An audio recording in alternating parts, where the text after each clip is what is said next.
नमस्कार सबैजनामा। आज हामीहरू चाहिँ पोखराबाट मुक्तिनाथ जोमसमसम्मको यात्रामा लागिरहेका छौँ। हामीहरू गाडी भर्खरै आइपुगेको छ र हामीहरू अहिले हाम्रो दिदीको घर यहाँ रत्नचोकबाट चाहिँ निक्लिने क्रममा छौँ। यहाँ छ हैन, हाम्रो दिदीको घर यो हालसालै निर्माण सम्पन्न गरेर निर्माण सम्पन्न भएको 1 महिना मात्र भएको छ।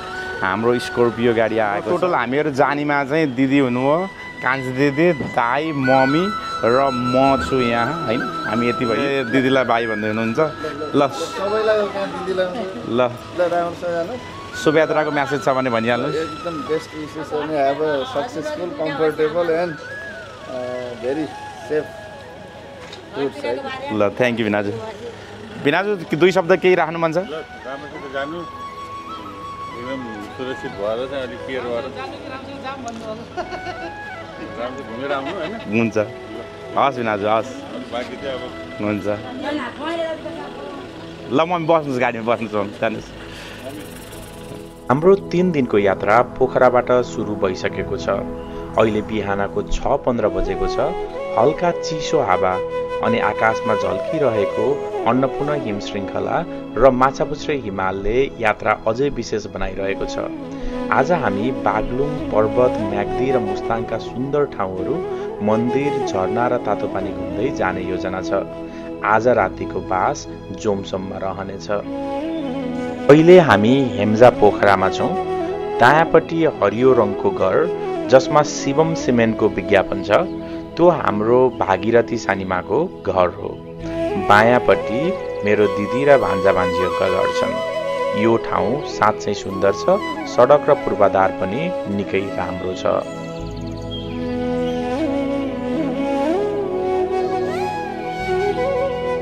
अहिले हामी हेम्जाको मिलनचोक पार गरिसकेका छौँ र अहिले सुइखेत हुँदै अगाडि बढ्दैछौँ। मेरो माइली दिदी काल दिदीको घर दायाँपट्टि पर्छ। हामी अविरल यात्रामा छौँ। बिहानको ताजगीले यात्रा अझ रमाइलो बनाइरहेको छ। जस्तो बिहान उस्तै दिन आजको यात्राप्रति हामी उत्साहित छौँ।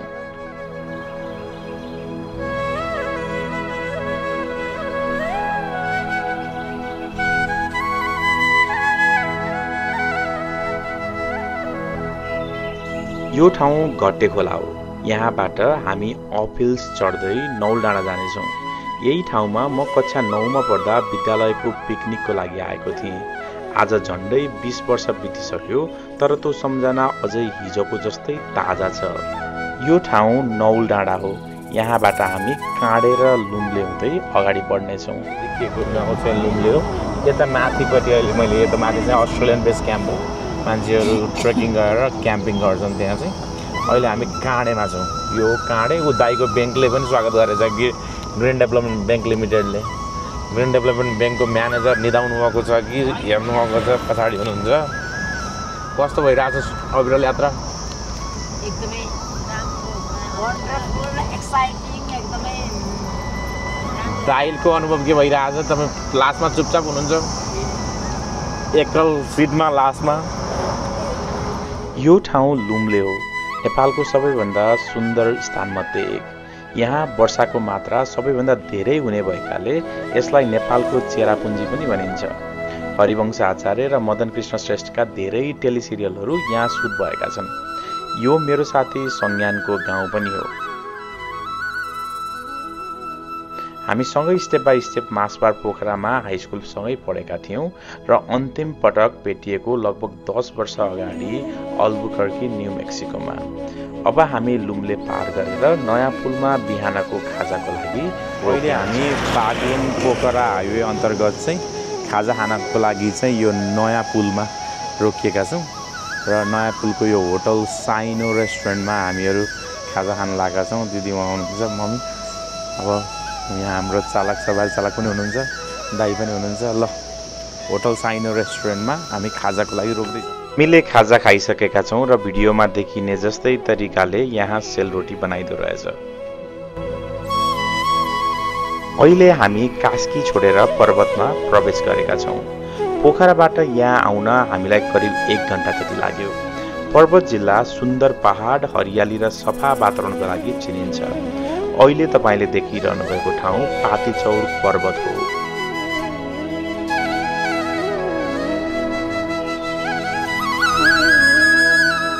हामी अहिले मोदी खोला पुल पार गर्दैछौँ। मेरो मम्मीको बाल्यकालको नाम पनि मोदी नै हो।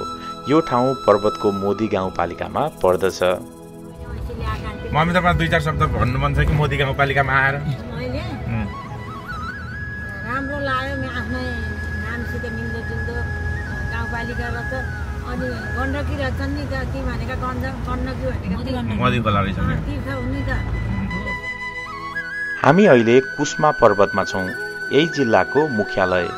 ग्यादी, फलेवास जस्ता ठाउँहरू पनि यही क्षेत्रमा पर्छन्। पोखराबाट यहाँ आइपुग्न करिब 1 घण्टा जति लाग्यो। अब करिब 20 मिनटमा बागलुङ कालिका पुगिन्छ। बायाँपट्टि काली गण्डकी देखिन्छ। अगाडि भने बागलुङको स्वागतद्वार छ। म यो बाटो झन्डै 10-11 वर्षपछि फेरि यात्रा गर्दैछु। त्यसबेला म युकेमा विश्वविद्यालय पढ्दै थिएँ र छुट्टीमा घर फर्केको बेला साथी कपिलसँग मोटरसाइकलमा यही बाटो हिँडेको थिएँ। अब छिट्टै बागलुङ कालिकातिर पुग्दैछौँ। हामी अहिले बागलुङ कालिका मन्दिरमा छौँ। यो नै मुख्य प्रवेशद्वार हो।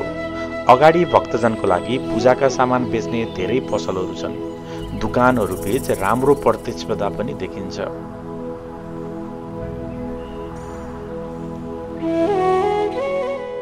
यहाँ मेरो दाई र दिदीहरू मन्दिरको गेट अगाडि तस्बिर खिच्दै हुनुहुन्छ।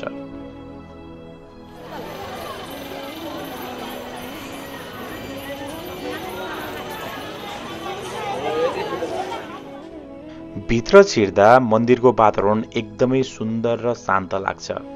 बाटो राम्ररी छापिएको छ। वरिपरि घना जङ्गल, साल, चाँप, चिलाउने, कटुस जस्ता रुखहरूले ढाकिएको। गेटबाट मन्दिरसम्म पुग्न करिब 5-10 मिनट जस्तो लाग्छ।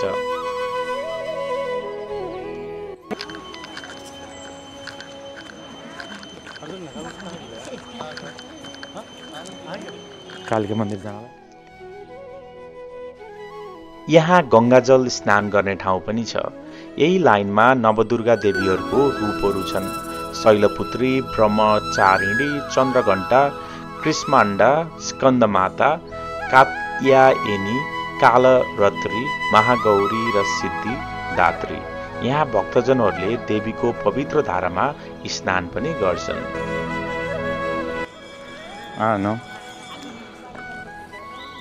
तपाईँ जानुहुन्छ पहिला कि मलाई जान दिनुहुन्छ?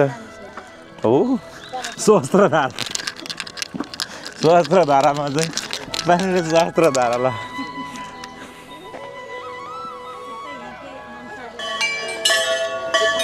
हामी मन्दिर परिसरमा आइपुगेका छौँ। 2-3 घन्टी बजाउँदै मेरो बल्ल घन्टीको आवाजले चाहिँ कान खुल्यो क्या, अघिबाट टालिएको।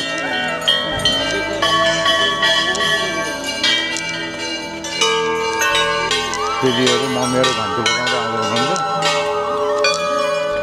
मन्दिर अगाडि चाहिँ अहिले हामी मन्दिर परिसरमा आइपुगेका छौँ र भगवती कालिका, बागलुङ कालिका भनेर चिनिने भगवती कालीको मन्दिर परिसरमा हामीहरू छौँ।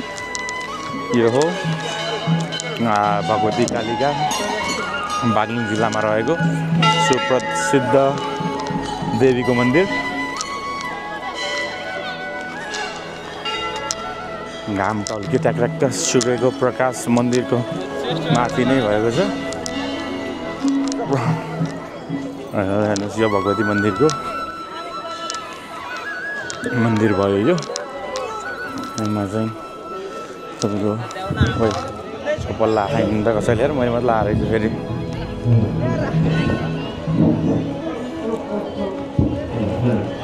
फुल। हेलो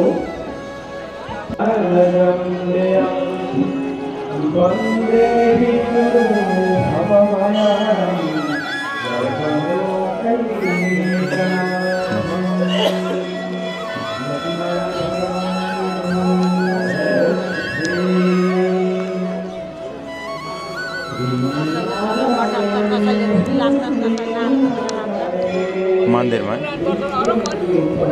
हजुर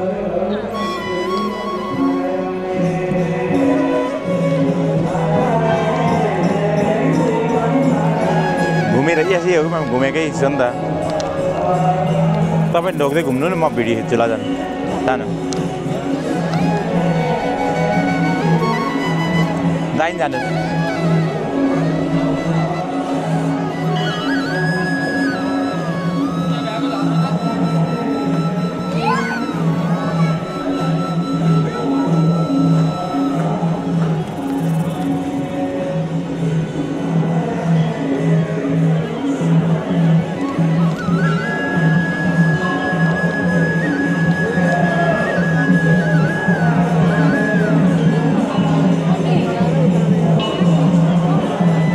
चाहिँ ढाड दलेदेखि चाहिँ ढाड दुखेको जाति हुन्छ भन्ने विश्वासका कारणले गर्दा मम्मीले चाहिँ यहाँ ढाड दलिराख्नु भएको छ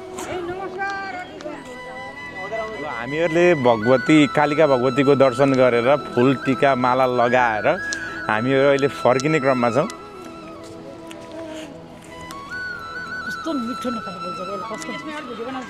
होइन कति किलाको छ होला यो त जखडै छ जस्तो छ यो कहाँदेखि आउनु तपाईँहरू पोखरादेखि हो त्यही त ल तपाईँहरूले चाहेको कुरो पुरा होस् हस् हो त लिउँ ल यो के को लागि लिएर आउनुभएको र यसको महत्त्व के छ भनिदिन सक्नुहुन्छ हजुर मियो यो ए यो यहाँ कालिका भगवती मन्दिरमा मात्रै चढाइन्छ कि अन्त पनि चढाइन्छ यो अन्त पनि चढाइन्छ भन्छ आफ्नै घरको बाँसको लिएर आउनु पर्यो कहाँबाट आउनुभयो तपाईँहरू बागलुङमै ए हजुरहरूको नाम हजुरको ए हुन्छ हजुरहरूको मनोकामना पुरा होस् हस् धन्यवाद हामी अहिले गण्डकी गोल्डन ब्रिजमा यो पुलमा मलाई पास गर्नु दिनुहोस् ल हस् धन्यवाद पास गर्न दिनुहोस् मलाई यो चाहिँ नेपालको सबैभन्दा अग्लो पुल अरे होइन र अनि त्यसपछि चाहिँ विश्वकै सेकेन्ड हाइएस्ट लेभलको पुल अरे अहिले म जाँदैछु र तपाईँहरूले देख्न सक्नुहुन्छ यो एकदमै अग्लो स्थानमा छ अहिले यहाँबाट तल बगेको चाहिँ कालीगण्डकी हो कालीगण्डकी देख्न सक्नुहुन्छ तपाईँहरूले यहाँबाट बच्चा बच्चीहरू डराएर बसेका छन् भुइँमा उहाँ दिदीहरूले हामीलाई बाटो साइड दिनुभएको छ यता तपाईँहरू डराएरै बसेको यता पृथ्वी राजमार्ग के अरे महेन्द्र र बागलुङ राजमार्ग छ भुपी सर्जन हाइवे अनि यो तलको चाहिँ कालीगण्डकी हो अनि हामीहरू जाँदैछौँ यो second highest bridge suspension bridge र हामीहरू यहाँ यसरी जाँदैछौँ रेलिङ अलि सानो रहेछ रेलिङ अलि अग्लो हुनु भने अझ सुरक्षित फिल हुन्थ्यो होला मलाई पास हुन दिनु होला हजुरहरूले धन्यवाद धन्यवाद धन्यवाद हजुरहरूलाई यसरी मान्छेहरू आउने फोटो खिच्ने भिड छ यो पुलको अलिकति कस्तो भन्दाखेरि चाहिँ यो अग्लो पुल भएको कारणले गर्दा अब यहाँ उता नजाउँ ल मलाई डर लाग्छ हाइटको तल हेर्ने भने त सकिँदैन कि ल हेर्नुहोस् पुल हेर्नुहोस् यो बागलुङ हाइवे हो एउटा ठाउँ कालीगण्डकी जानुहोस् जानुहोस् जानुहोस् साइड जानुहोस् ल मलाई त डर लाग्यो हो त म त एकदमै डर लाग्छ हाइटसँग सोचौँ हामीहरू गोल्डन ब्रिज घुमिसकेपछि अब हामी श्रीधाराचार्य शालिग्राम सङ्ग्रहालयतर्फ जाँदैछौँ अहिले हामी बागलुङको एकदमै त्यो पारीको चाहिँ कुन ठाउँ हो भाइ पारीको पर्वत अहिले हामी बागलुङको यो एकदमै राम्रो भ्यालीमा छौँ पारीपट्टिको पर्वत रहेछ है कस्तो राम्रो बस्ती बसेको त्यहाँ पनि टावरहरू भएको यो हेर्नुहोस् पुराना घर नेपालको यस्ता खालको भिलेजहरू हुन्थ्यो है यो यहाँ आउँदा एकदमै अर्ग्यानिक नेपाली लाइफस्टाइल बागलुङको अहिले हामी यो शालिग्राम सङ्ग्रहालयमा आएका छौँ यो म्युजियम जहाँ चाहिँ कालीगण्डकीमा भेटिएका शालिग्राम विभिन्न किसिमकाहरू समावेश गरेर राखिएको रहेछ त्यहाँ छौँ हेर्नुहोस् यस्तो राम्रो गाउँ यो एकदमै नेपाली परिवेश बोकेको गाउँ लाग्यो यो ठाउँको नाउँ सापकोटाको बस्ती छ यहाँ धेरै तपाईँ पनि सापकोटै हो त्यही त त्यहाँ सापकोटा निवास लेखेर चाहिँ कति राम्रो त नि यो फाँट है साह्रै राम्रो ठाउँमा बस्नुभएको रहेछ तपाईँहरू त्यो पारी देखिएको गाउँ कुन हो म्याग्दी हो पर्वत होइन होइन पर्वत पारी कालीदेखि पारी पर्वत हजुर वारीको यो बागलुङ बहुत त्यो म्याग्दीबाट मुस्ताङ हजुरको नाम दिल्ली प्रसाद सापकोटा दिल्ली प्रसाद सापकोटा साह्रै राम्रो ठाउँ रहेछ साह्रै राम्रो अनि यो सङ्ग्रहालय भने कति भयो बुवा 5-6 वर्ष 7 लाग्यो 6-7 वर्षै भयो है विभिन्न किसिमका शालिग्रामहरू छन् हजुर हुन्छ हुन्छ बुवा धन्यवाद ल हामी यता जाँदैछौँ हामी अहिले श्रीधराचार्य शालिग्राम सङ्ग्रहालयमा छौँ। यो स्थान शालिग्रामको दुर्लभ र सुन्दर रूपहरू संरक्षण गरिएको यस क्षेत्रको महत्त्वपूर्ण सङ्ग्रहालय हो। यहाँ कालीगण्डकीबाट भेटिने विभिन्न प्रकारका शालिग्राम, पुराना धरोहर र धार्मिक सामग्रीहरू प्रदर्शनमा राखिएका रहेछन्। हामीहरूले छोड्नुपर्ने भनेको के छ भनेर यहाँ देखाएको छ भने हामीले कुन कुरालाई अपनाउनु पर्छ भनेर चाहिँ मूर्तिमा देखाइएको छ। जस्तो दया करुणाहरू हामीले लिनुपर्छ भने रिस रागहरू चाहिँ त्याग्नुपर्छ। बागलुङको शालिग्राम सङ्ग्रहालयको प्रवेशद्वारमा छौँ। यो सङ्ग्रहालय पहाडभित्र बनाइएको मानव निर्मित गुफाभित्र छ र ढोका बाघको मुख जस्तो देखिने गरी बनाइएको छ। भित्र कालीगण्डकी नदीबाट भेटिएका 1 लाखभन्दा बढी शालिग्रामहरूको ठूलो सङ्ग्रह राखिएको छ, धेरै पुराना र दुर्लभ रूपहरू सहित। यहाँ पुरानो नेपाली घुमाउने घर पनि राखिएको छ, जसले पुरानो वासस्थान र गाउँघरको जीवनशैली सम्झाइदिन्छ। अब हामी यो सुरुङ भएर भित्र छिरेर सङ्ग्रहालय विहार गर्दैछौँ।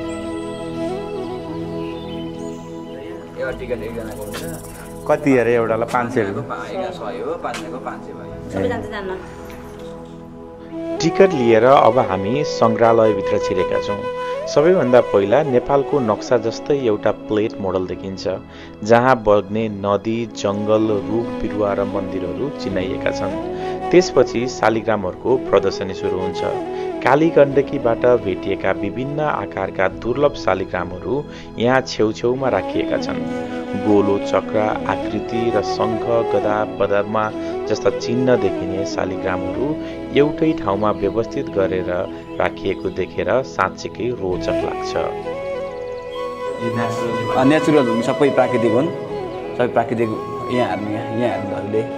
अब तर अब तपाईँलाई चाहिँ यसलाई हुन्छ नि, अब जस्तो साइन्सले फोसिल भन्छ होइन, भनेको पहिला अब तपाईँको विभिन्न किसिमका जीवहरू पाइन्छ नि नदीमा, तिनीहरू लाखौँ वर्षसम्म सेडिमेन्ट भएर चाहिँ त्यो फोसिल रक हो, यो भगवानको चक्र होइन भन्ने कुरामा चाहिँ हजुरले के भन्न चाहनुहुन्छ? अनि यस्तो हुन्छ, अब आफ्नो आफ्नो सबैको सिद्धान्त हुन्छ क्या, कसरी भन्छौँ हामी चाहिँ भने अब हामी वेदहरू पढ्नेले वेदकै हिसाबले कुरा गर्छौँ, उहाँहरूले साइन्सको हिसाबले कुरा गर्नुहुन्छ होइन। अब यी मात्रै नेपाल मात्रै पाइन्छ, ग्रन्थमा लेखिएको छ भने त केही न केही त आधार छ नि त, त्यतिकै त गरे होइन होइन, त्यतिकै त कसैले भने होइन होला, अन्य जहाँ पनि पाइन्छ होला, सबैतिर पाइन्छ होला। किन शालिग्रामको त्यहाँ दर्शन गरेर चाहिँ माथि जाँदैछौँ अहिले है, मन्दिरतिर चाहिँ।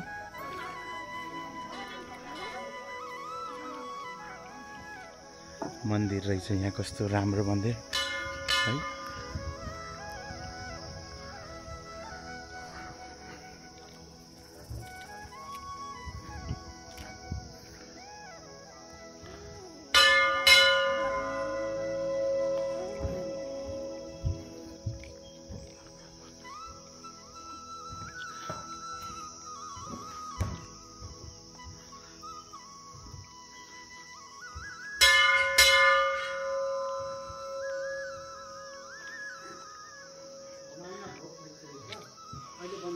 ए हजुर हजुर हजुर आउँदिनँ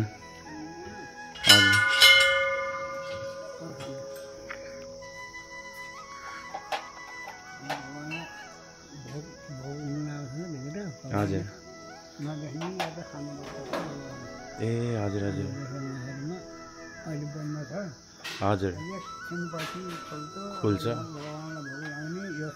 हजुर, यो खाने हजुर हजुर हजुर।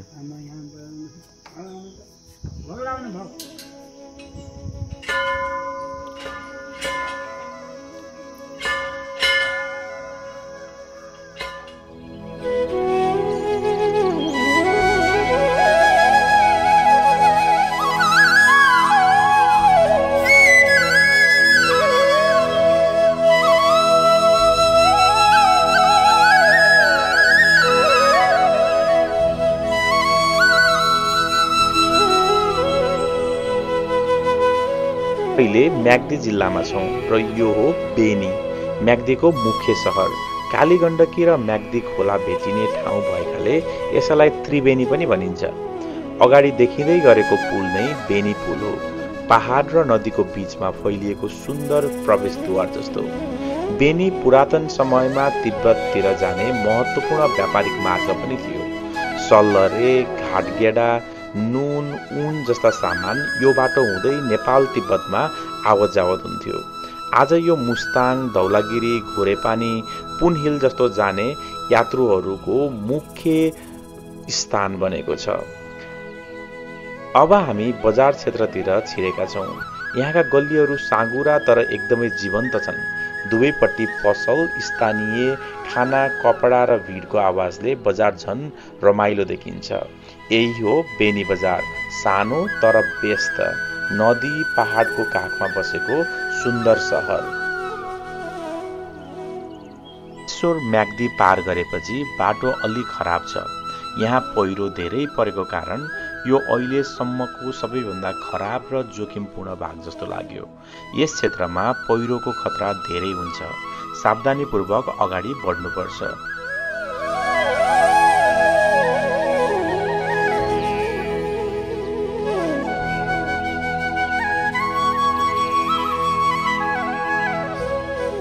यही ठाउँमा ठुलो पहिरो खसेको रहेछ।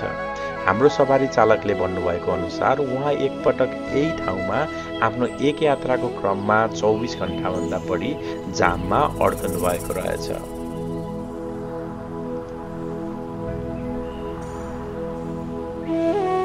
हामी अहिले महावीर झरनामा छौँ।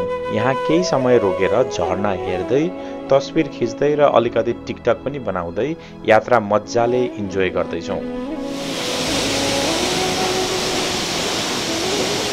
मम्मी खोइ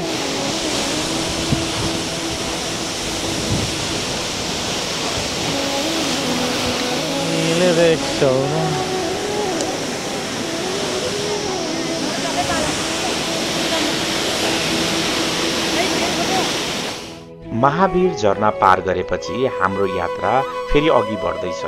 यो हिस्सा साँच्चीकै अरू सबैभन्दा फरक छ। दायाँपट्टि कालीगण्डकी नदी ठिक सडकको छेउमा बगिरहेको र बायाँपट्टि ठाडो भिर।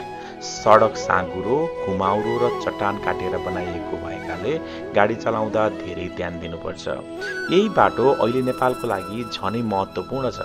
चीनको कोराला नाकाबाट भित्रिने BYD जस्ता EV यही बाटो हुँदै पोखरा र अन्य सहरमा ल्याइन्छन्। हरेक गाडी एक जना सवारी चालकले नाकाबाट ड्राइभ गरेर ल्याउनु पर्ने भएकाले यो रुट निकै व्यस्त देखिन्छ।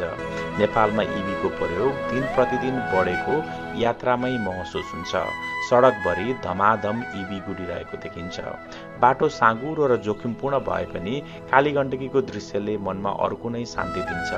पहाड, खोज, नदी तिनैको मिश्रणले यात्रा निकै रोमाञ्चक बनेको छ। अब हामी तातो पानीतिर जाँदैछौँ। यहाँको प्राकृतिक तातो पानी कुण्ड धेरै प्रसिद्ध छन्, तर हामी नुहाउने योजना छैन। हामी एउटा सानो र स्वादिलो होटलमा लन्च खाएर आराम गर्नेछौँ। तातो पानीको हल्का तातो हावामा अलि बसिसकेपछि फेरि यात्रा अघि बढ्नेछ। लन्चपछि हाम्रो अर्को गन्तव्य रूपसे झरना हो। रूपसे झरना देखिनासाथ यात्राको थकान एकैछिनमा हराएर जान्छ। उच्च चट्टानबाट बलियो धारमा खसिरहेको पानी र धुवाँ जस्ताकै कुहिरो यात्रुको मन नै मोहित बनाउने दृश्य। झरना वरिपरि पानीको हावा अनुहारमा ठोकिँदा यात्राको फ्रेसनेस झनै बढ्दछ। मान्छेहरू रोकेर फोटो खिचिरहने, बच्चाहरू झरनातिर हात बढाउँदै रमाइरहने रूपसे सधैँ नै यात्रुको मनमा बस्ने ठाउँ हो। रूपसे झरना पार गरेपछि अब हामी मुस्ताङतिर जाने मुख्य चोकको नजिक पुग्दछौँ। यहाँदेखि दृश्य पूर्ण रूपमा बदलिन थाल्छ। हरियो पहाड हराउँदै जान्छ र सुक्खा पहाडी भूपरिदृश्य सुरु हुन्छ। मुस्ताङका पहाड, चट्टानी ढिस्काहरू, कागबेनी, जोमसुम क्षेत्रमा देखिने विशेष भूगठनहरू यात्रासँगै खुल्दै जान्छन्। यात्रा जति नै लामो भए पनि दृश्यहरू बदलिँदै जाँदा मनमा नयाँ ऊर्जा आउँछ। तब छिट्टै हामी मुस्ताङको सुन्दर गाउँतिर प्रवेश गर्दैछौँ। हामी मुस्ताङ प्रवेश गरेका छौँ र यो ठाउँ घाँसा हो। हिमाली यात्राको वास्तविक सुरुवाती यहीँबाट हुन्छ।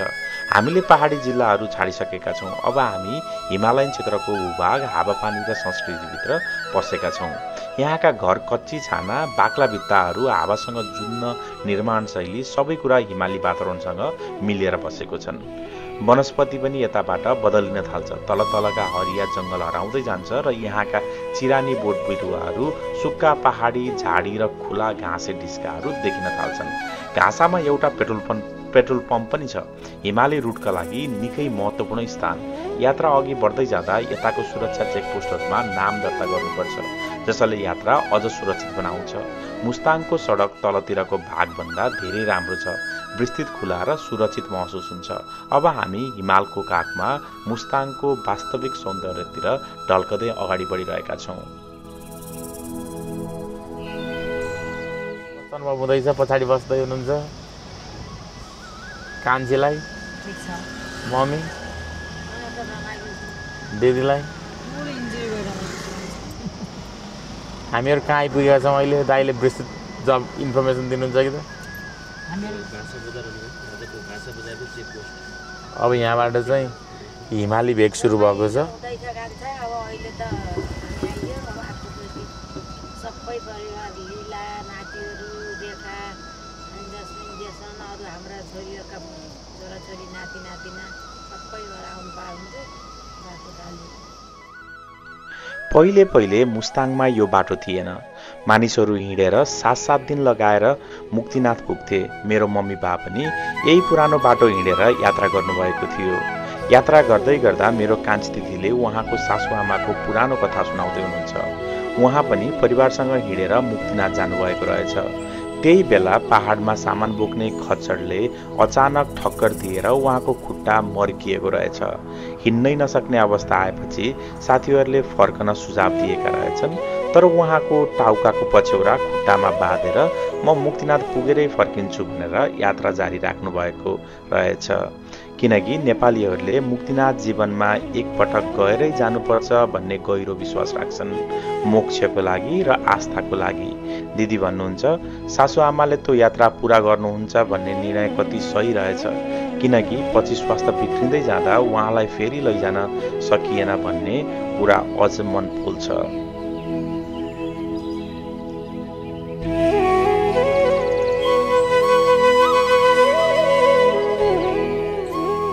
हिमाली भेडाहरू र च्याङ्राहरू हुन्। मुस्ताङ यिनका लागि निकै प्रसिद्ध छ। उनीहरूलाई बेचबिखनको लागि नजिकैको म्याग्दी र पोखरातिर लैजाँदैछन्।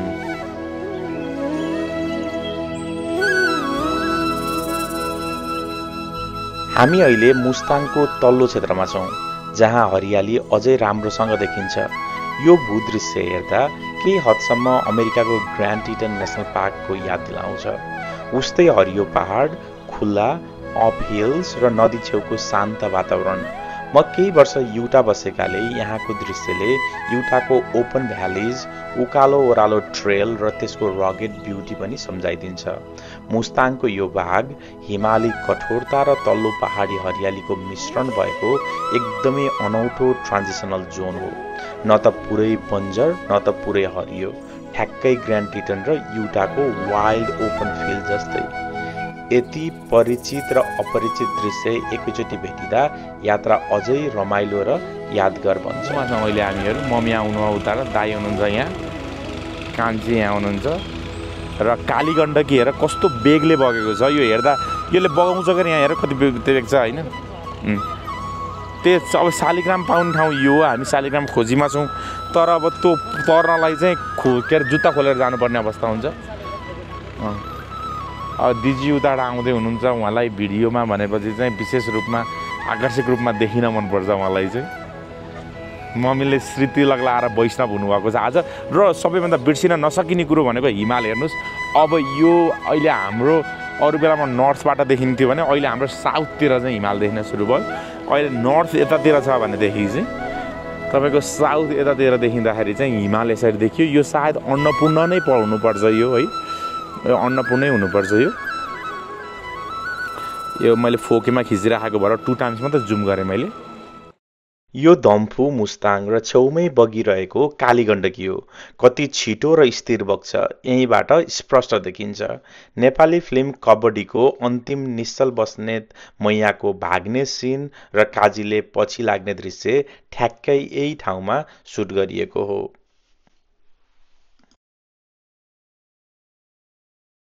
मुस्ताङ जिल्लाको कालो पानीमा छौँ हामी अहिले। म यो झोलुङ्गे पुलमाथि छु र मम्मीहरू दिदीहरू जाँदै हुनुहुन्छ, पुल कर्दै हुनुहुन्छ र यो मुनिको कालीगण्डकी हो र यो मनोरम यो अगाडिमा देखिएको माथि देखिएको चाहिँ अन्नपूर्ण हिमाल हो र कालीगण्डकीको यो ठुलो बगर देख्न सकिन्छ। यो एक्ज्याक्टली काइन्ड अफ युटा जस्तो हामी पहिला बसेको राज्य जस्तै छ, क्याननहरू त्यस्तै। अब यत्रो खालको ठुलो खालको नदीहरू त त्यहाँ थिएन होइन। अरू चाहिँ त्यस्तै छ, हिउँ पर्ने ठाउँ, चिसो ठाउँ। विकासको लागि सरकारले यहाँ चाहिँ साह्रै राम्रो बाटो बनाएको रहेछ, तट मिलाएर पिच बाटो राम्रो छ एकदमै। र हामीहरू छौँ अहिले यहाँ र फ्यामिली फन भइरहेको छ अहिले है। पनि यो किसिमको विकास भएको बाटो छ। हामी अहिले मुस्ताङको ठकखोल क्षेत्रमा छौँ। यही महान साहित्यकार भुपी शेरचन जन्मिनु भएको थियो। यहाँका पुराना घरहरू माटो र काठले बनेका छन् र छानामाथि थुपारिएका दाउराले घरको समृद्धि र प्रतिष्ठा देखाउने परम्परा आज पनि देखिन्छ। यो बाटो अहिले कालो पत्रको तयारीमा छ। मुस्ताङको यात्रा क्रमशः अझ सहज र व्यवस्थित हुँदै गएको अनुभूति हुन्छ। नेपालको मरुभूमिहरू हो यो मरुभूमि, यो डेजर्ट हो। अब चाहिँ अलिअलि एक्सेस छ है।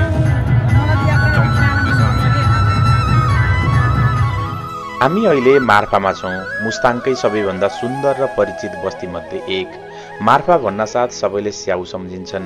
यहाँको हावापानी, माटो र उचाइ स्याउको लागि एकदमै उपयुक्त भएकाले यो ठाउँ नेपालभर स्याउको राजधानी जस्तै मानिन्छ।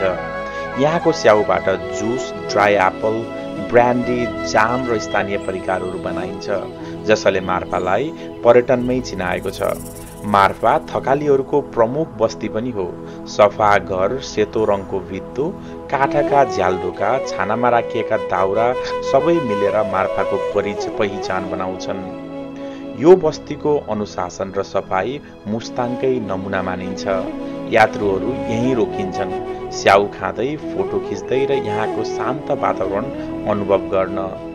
अहिले हामी मार्फा गाउँको प्रवेशद्वारमा पुगेका छौँ। सामुन्य देखिने यो साँघुरो गल्ली, काठ ढुङ्गाले बनेका पुराना घरहरू र एकदमै सफा सडक, यहीँबाट सुरु हुन्छ मार्फाको वास्तविक सुन्दरता। दाउरा आउँदो रहेछ घरमाथि, ढुङ्गा यसै माटाको सिमेन्ट हो है, यसरी बनाइएको हुँदो रहेछ। रुस्टिक होमस्टे मुस्ताङ उत्पादन सामान सुरु। दिदी यो स्याउ बगैँचामा कसरी काम गर्छ त नि? यो स्याउ बगैँचामा पैसा तिर्ने टिप्ने खाने हो कसो? त्यहाँ सरकारी हो त? प्राइभेट? मेयर साहबको? को हुनुहुन्छ मेयर साहब यहाँ? ए अँ, भिलेजमा छु मैले। यो जोमसमको मार्फा एकदमै फेमस छ स्याउ उत्पादनको लागि र अहिले पहिला भौगोलिक जटिलताका कारणले गर्दाखेरि चाहिँ यहाँ मानिसहरू धेरै आउन सक्नुहुन्थेन भने अहिले बाटो विकाससँगै मानिसहरू धेरै सहज किसिमले यहाँ आइपुग्ने हुँदाखेरि चाहिँ एकदमै टुरिस्ट डेस्टिनेसन रूपमा डेभलप भइरहेको छ। यहाँ छ चौरी गाईको प्रतिमूर्ति, सायद छाला उसैको युज गरेर बनाइएको होला। चौरी गाई जुन हिमालमा पाउने एउटा गाई यहाँ छ। उहाँहरू स्थानीय हुनुहुन्छ जस्तो छ। बुवा तपाईँ स्थानीय नै हो यहाँको होइन? त्यही त, पहिला मान्छेहरू यस्तो धेरै आउँथेनन् नि होइन? कम आउँथे। अहिले कति 10-15 वर्ष भयो त्यो धेरै भन्नु लागेको कि 6-7 वर्ष भयो। स्याउ मार्फामा पोखरामा त्यति धेरै मार्फाको स्याउ भन्छन्, यहाँ आएर हेर्दा त्यति धेरै रुखहरू देखिएन। सबै मार्फाकै हो त? योभन्दा माथि पनि स्याउबारीहरू छन् अहिले हामीले यहाँ नदेखिएको भन्दा नि धेरै छ। हस्, धन्यवाद। तपाईँको सामान छिटो यहाँ ड्रेस भाडामा पाइन्छ अरे। ल आउनु, ल जाउँ। मार्फामा छ। मार्फाका यी मसिना गल्लीहरू टिभीमा भिडियोमा धेरै देखिएको अहिले हामी यहाँ प्रत्यक्ष यहीँ आएर हेर्दैछौँ। टिम्बेटियन पोसाक फोटो खिच्नको लागि हामीलाई सम्झिनुहोस्।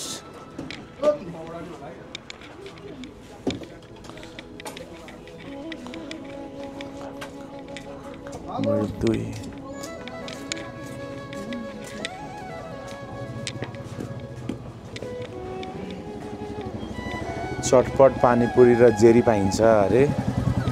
मोटरसाइकल पनि आइरहेको रहेछ, जेरी पनि पाउँछ अरे।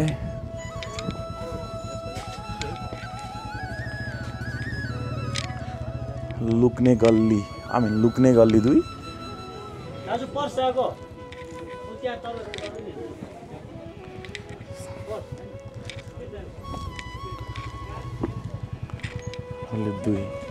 यहाँ ड्रेसहरू लगाएर फोटो खिच्ने पनि रहेछ है।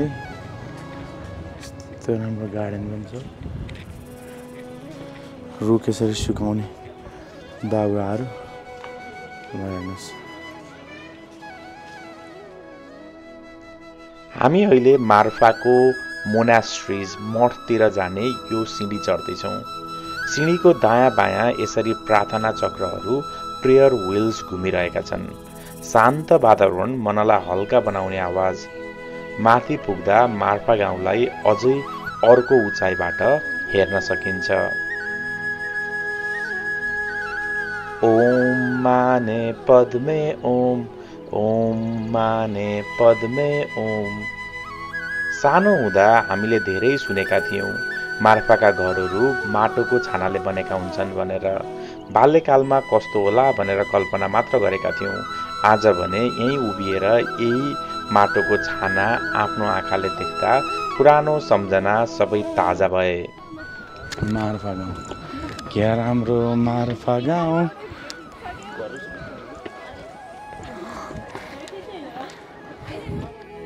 सबैभन्दा माथि पुगेपछि मार्फा गाउँ पुरै हाम्रो आँखा मुनि खुलेर आउँछ।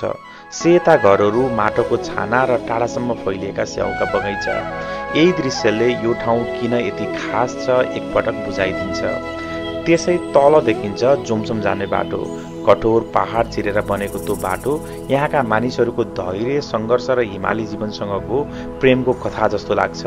यस्तो ठाउँमा पनि मानिस बसेर घर बनाएर खेती गरेर जीवनलाई अगाडि बढाइरहेका छन्। अहिले उभिँदा साँच्चीकै मन छुन्छ। यहाँ नयाँ पूर्वाधार पनि बनेका छन्। बाटो छेउका सुरक्षा प्रखाल, हिँड्नका लागि बनाइएका साना पथ र संरक्षणमा दिएको ध्यान। दूरदराजका यस्तो गाउँ यसरी जोगाउन बसेको देख्दा मनमा सम्मान झनै बढ्छ। केही दिनमा हिउँ पर्ने मौसम सुरु हुनेछ। कति कठोर हावापानी होला यहाँ, तर मानिसहरू यस्तै मुस्कानसहित चिसो मौसमलाई जितेर बस्छन्। मानिसहरूले प्रकृतिसँग जुधेर जीवन बनाउने शक्ति कति अद्भुत छ आज फेरि महसुस भयो।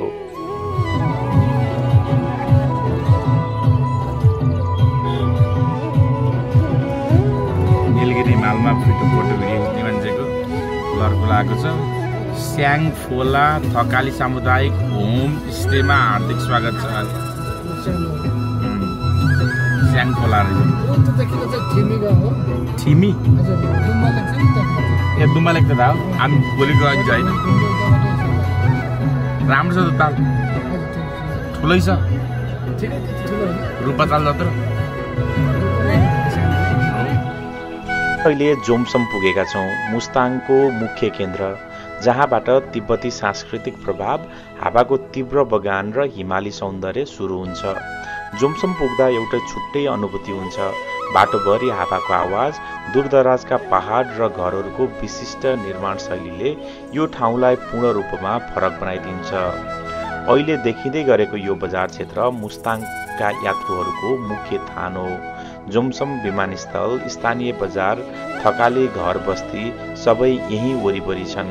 अब हामी आज रात बस्ने होटलतिर जाँदैछौँ। लामो यात्रा, घुमाउरो बाटो र अद्भुत दृश्यहरूपछि यही जोमसममा हाम्रो पहिलो दिनको यात्रा समाप्त हुँदैछ।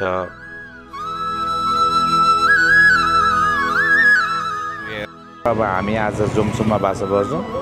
हामीहरू यो होटल स्ट्रेकर इन भन्नेमा चाहिँ आज बास बस्दैछौँ। बालश्रम मुक्त होटल ठिक छ यो। अनि हामीहरू नीलगिरी हिमालमा छौँ होइन। यो अगाडिको चाहिँ नीलगिरी हिमाल हो। हिमाल हेर्नु कति नजिकै छ यहीँ आँखामै अगाडि। बेलुका यो ट्रेकर्स इन भन्ने जोमसमको होटलमा आएर बास बसेर अहिले बिहान सुबेरै उठेर तयारी भएर कागबेनी हुँदै मुक्तिनाथको यात्रामा अविरल अगाडि बढ्दैछौँ र म छु यहाँ। अहिले बिहान करिब 6 बजेको समय हो। हावा एकदमै चिसो छ। तापक्रम होला झन्डै 5 डिग्री सेल्सियस। यति चिसो बिहानमा यात्रा अझै खास लाग्छ। हामी जोमसमबाट कागबेनीतिर जाँदैछौँ। यो बाटो मुस्ताङकै सबैभन्दा राम्रो बनेको सडक हो। नयाँ, सफा, चौडा र उच्च गुणस्तरको। पहिलेको धुलो सम्झिँदा आजको सुधार देखेर साँच्चीकै खुसी लाग्छ। मुस्ताङको इतिहास पनि विशेष छ। पहिला यो लो किङडम भनेर चिनिन्थ्यो। यहाँ लो राजाको शासन थियो र तिब्बती संस्कृति, व्यापार र गुम्बा प्रार्थनाको परम्पराले यो ठाउँलाई अझै अनौठो बनाएको छ। कागबेनी धार्मिक रूपमा अत्यन्त महत्त्वपूर्ण स्थान हो। कालीगण्डकी र केरुङ खोलाको सङ्गम भएकाले यहाँ पितृतर्पण, श्राद्ध र पूर्वजहरूलाई सम्झनामा पूजा गर्न सबैभन्दा शुभ मानिन्छ। विश्वास छ यहाँ तर्पण गरे पितृहरूले शान्ति पाउनुहुन्छ। आज हामी पनि हाम्रा दिवंगत पूर्वजहरूको सम्झनामा विशेष गरी मेरा बा उहाँको आत्माको शान्तिको लागि कागबेनीमा तर्पण अर्पण गर्दैछौँ। हिमाल नदी र नजिकको शान्त वातावरणले यो क्षणलाई झनै भावनात्मक बनाइदिएको छ। कागबेनी नजिकिँदै जाँदा यात्राको अर्थ पनि गहिरिएर आउँछ। यति चिसो ठाउँमा, यति कडा वातावरणमा पनि यहाँका मानिसहरूको जीवनशैली देख्दा मानिसले प्रकृतिसँग कसरी जुधेर बाँच्न सक्छ भनेर फेरि एकपटक महसुस हुन्छ। आजको यो बिहान, चिसो हावा, सुनसान पहाडहरू र पितृको सम्झनासँग जोडिएको यात्रा जीवनभरि नबिर्सिने अनुभव बन्दैछ।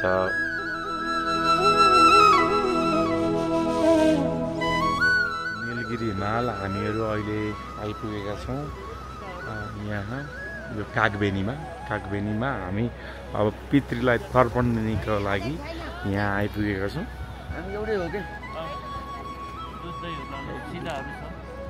के चाहिन्छ गुरुजी तर्पणको लागि? जौतिल र गाईको तेल सम्बन्ध।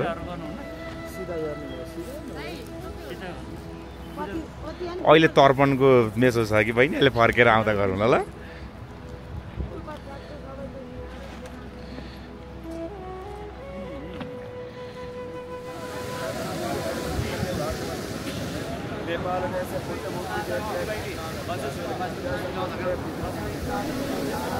कहाँ गर्ने गुरुजी? हाम्रो गर्ग गोत्र। अहिले हामी कागबेनीमा छौँ र यहाँ पितृको लागि तर्पण दिने कार्यक्रम भइरहेको छ। यहाँ सबैले श्राद्धहरू पनि गर्नुभएको छ। आज हाम्रो तिथि नभएको कारणले गर्दाखेरि हामीहरू आज तर्पण मात्रै दिन्छौँ। तिथि नभएको भन्दा पनि अब लीलाहरू, भाउजूहरू सबै नभएको भएर चाहिँ तर्पण मात्र दिने कार्यक्रम गर्दैछौँ। र हामी अहिले यो कालीगण्डकीमा छौँ, यो कागबेनी क्षेत्रमा होइन। सबभन्दा चाहिन पर्ने दुईटा छोरा हुन् अनि त्यहाँ बुहारी हुन्। बुहारीको मेसो मिलेन, छोराहरू त अनिवार्य चाहिन्छ।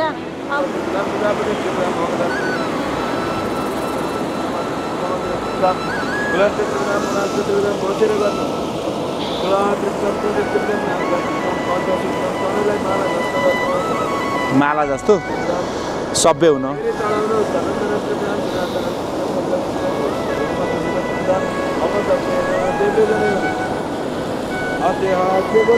गर्ग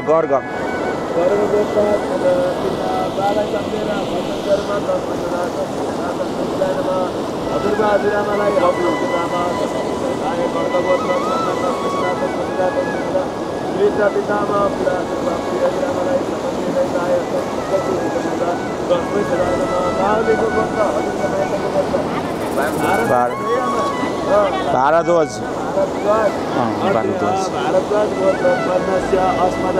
मातुला पितामह मामाघरको हजुरबाजुरामा शपथ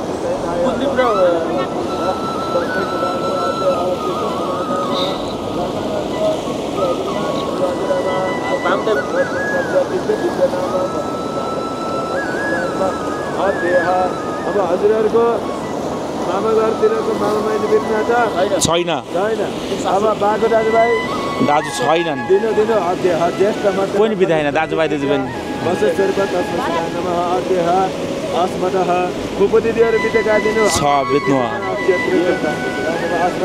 सानियामा दुनियाँमा आमाको दिदीबहिनी बितेका दिनु ल अब आफ्नो सासू ससुरा बितेका दिनु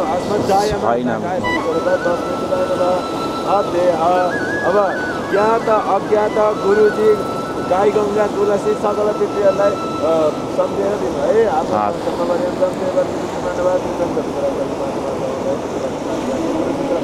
क्षेत्र सुधा नमः छोडिदिनु ल यो धुप साथमा त घुमाइदिनु त हजुर हरि ओम ब्राह्मण श्यामखमा पानी बटाल्ने यहाँ भुइँमा राखिदिनु पर्यो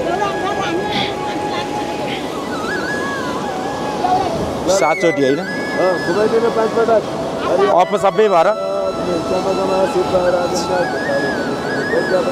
राजा यता दूर शिविर सभ्य हुनु सभ्यम कृत्वा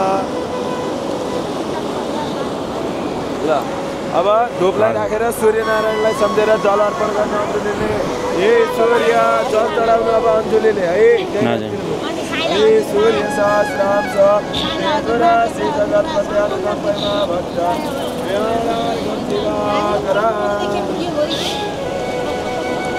सूर्याय नमः हस्तै अर्घ्यं समर्पयामि पुष्पौँठीलाई खोलेर बगाइदिनु यो बत्ती बालेर एकछिन हजुर बत्ती बालेर यो सिधा छुनु त जल लिएर हजुर जल लिएर सिधालाई छुनु त इदम अन्नम हातले मा जल लिएर हजुर हातमा लिएर इदम अन्नम इदम आपम सदलम सपुष्करम परिवेष्टम परिवेक्षमाणम अक्षय तृप्ति हे तस्मै सदा छोडिदिनु अन्न सङ्कल्प सिद्धिरस्तो जल घुमाइदिनु यानि गानी च बाबानी ब्रह्मत्यक्तानि च तानि सर्वाणि नश्यन्ते प्रदक्षिणां पदे पदे ल गङ्गाजीमा यसो बगाइदिनु यो आरती गरेर बगाइदिनु है सबै पितृको मोक्ष होस् भनेर सँगै बगाइदिउँ ल मैले ननिम्न चाहिँ दिएको आमा हजुर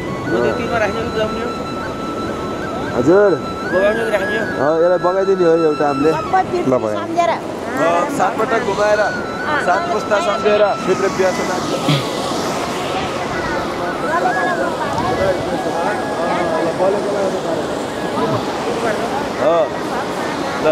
ल छोडिदिनु सर्वम श्रीकृष्ण अब यो पुष्पौँठीलाई बगाइदिनु यत्तिकै बगाइदिनु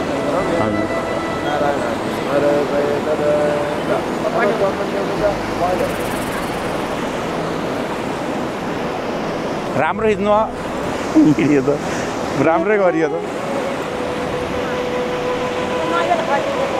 अलिकति जल ल्याउनु पर्यो हजुर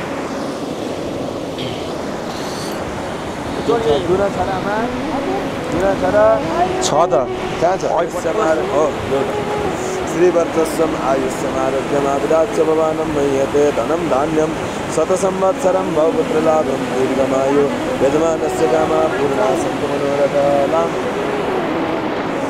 ओम टोपी गर्नु ओम श्रीवर्चस्वम आयुष्यम आरोग्यमाविदाच्य भवानं मह्यते।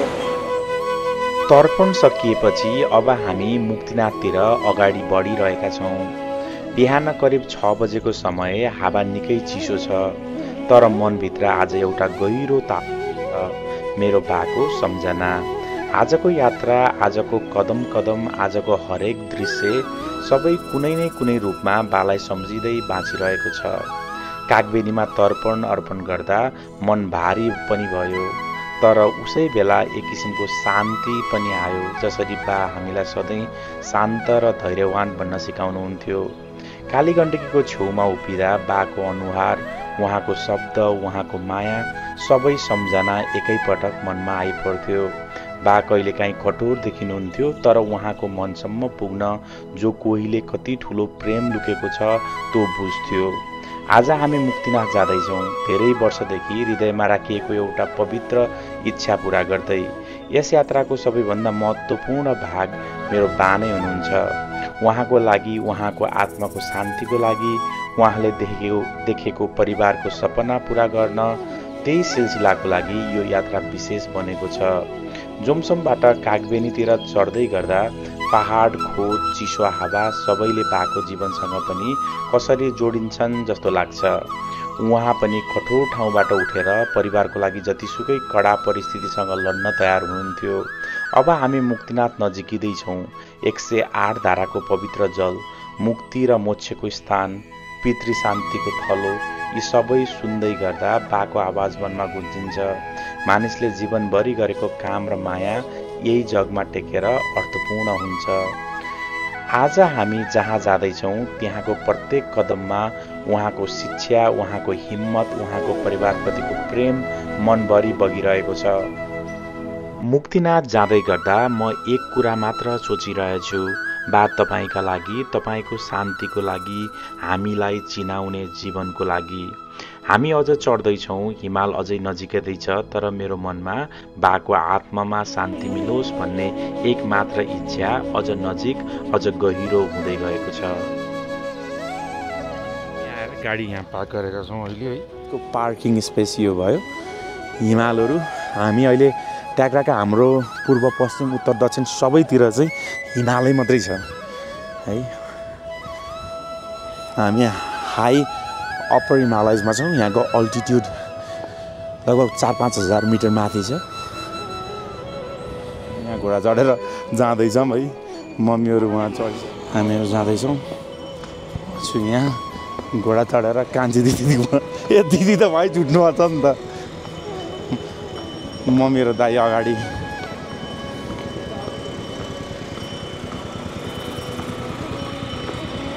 कति टाढा छ नि मन्दिर भाइ? 2 किलोमिटर भन्छ। कति आधी घन्टै लाग्छ? हजुर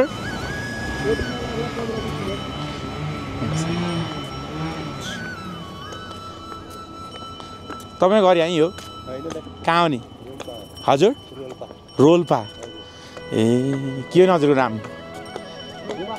हजुर हजुरको नाम? अनुस? अनुस ए अनिस। रोल्पा यहाँबाट कति लाग्छ नि? हजुर पोखरा। पोखरा बाघमारा बिरौटा अन्त पारिपट्टि। ए हो 10 वर्ष है।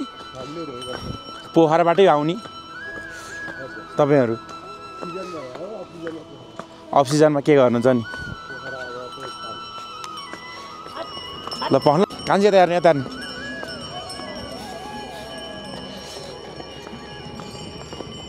ओए पछाडि फर्किनु, पछाडि उकाला अगाडि यसो गर्नुपर्छ कान्छी, होइन भाइ? फर्किँदै मुक्तिनाथ मन्दिरको इन्ट्रान्समा छौँ। यहाँबाट माथि जान सिँढीहरू छन् र धेरैजना घोडा लिएर पनि चढिरहेका छन्। आज निकै भिड छ। यसै समयलाई वर्षको सबैभन्दा उपयुक्त मौसम मानिन्छ। त्यसैले देशभरबाट भक्तजनहरू यही समयमा मुक्तिनाथ दर्शनको लागि आउनुहुन्छ। हिमाल होइन, मान्छेहरू घोडा चढेका छन्। यसरी घोडा चढेर त्यहाँसम्म घोडाको नि व्यवसाय राम्रो फस्टाएको छ। हिमाल चारैतिर छ। मुक्तिनाथको मन्दिरमा घाम मजाले झुल्केको छ। पूर्वतिर पर्दो रहेछ घुम, यतातिरबाट हेर्दाखेरि है। यहाँको पूर्व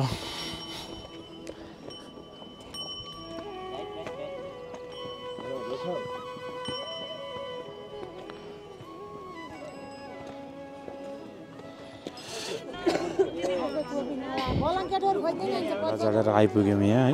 घोडाहरू चढेका यहाँ सबैजना कोही हातसँग गर्दैछन्, के गर्दैछन्। अब मुक्तिनाथ मन्दिर आइपुग्यो। यहाँ हामी जान्छौँ अब मुक्तिनाथ मन्दिरमा।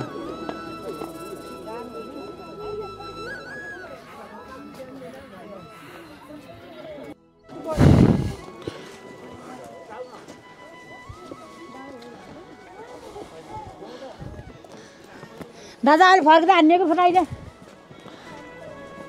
अब पहिला अहिले खिचौँला कि आउनु?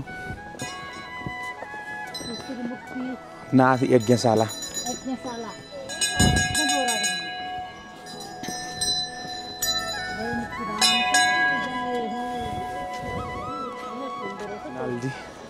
अन्त छैन कि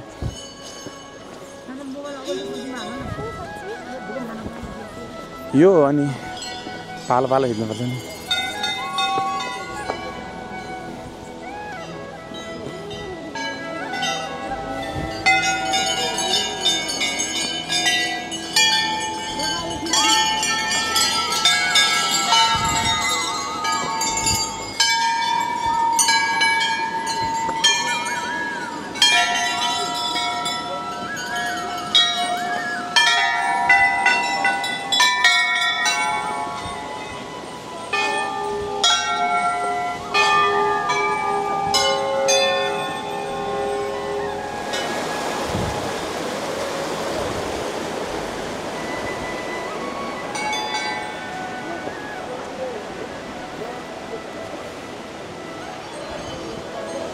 अहिले नाथको मन्दिर आइपुगेको छ यो हो मन्दिर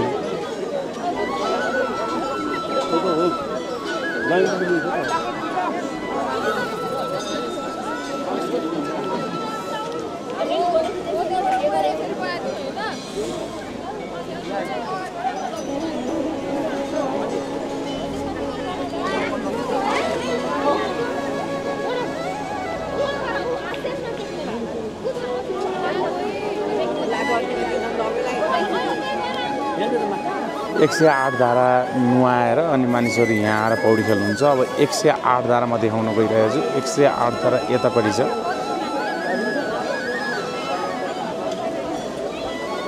मन्दिर ल अब यो यहाँको 108 धारा भयो अब हामी पानी 108 धारा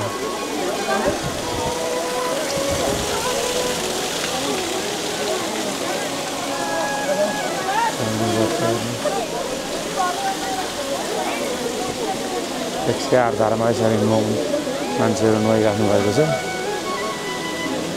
टिकटक बनाउनेलाई टिकटककै चिन्ता छ हेर्नुहोस् धर्म हुन्छ भनेर होइन मानिसहरू भक्ति भावका सायद यस्तो चिसो पानी यति चिसो छ यहाँ भन्ने साथी छैन होइन जाडो भएर ओम नमः शिवाय ओम नमः शिवाय ओम नमः शिवाय ओम नमः शिवाय ओम नमो भगवते वासुदेवाय नमः 108 धारा 108 धारा मन्दिर मैले घुमफिर पनि गरेँ हाम्रो परिवार कता कता हुनुहुन्छ यहाँ खोज्नु छ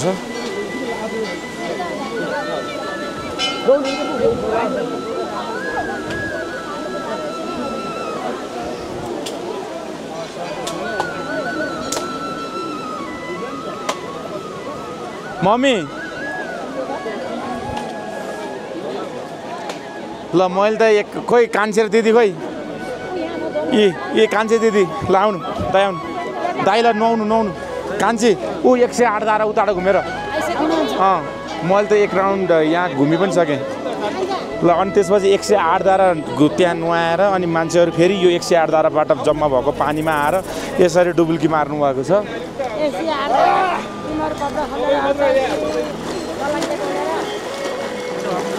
ब्ल्याङ्केट उठाउनु कसरी गर्छ चिसो एकदमै चिसो हजुर त्यो 108 धारा उताबाट घुमेर आयो अनि त्यसको जम्मा भएको पानीमा कि 108 धाराबाट नत्र यहाँ डुब्नु अरे कि हजुर आउनुहुन्छ अरे यसो गर्दै हिँड भनेर त्यसै गर्दा हिँड्नु भन्दै हुनुहुन्छ यहाँ मान्छेले धार्मिक आस्थाभन्दा धेरै धार्मिक आस्थामा छन् फोटो भिडियो पनि देखिन्छ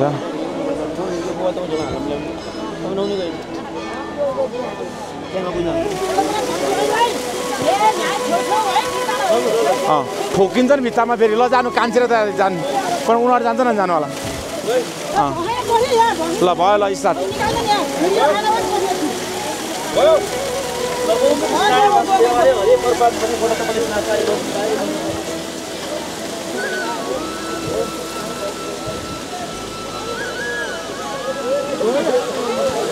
दाइरा कान्छे एक्सक्युज मी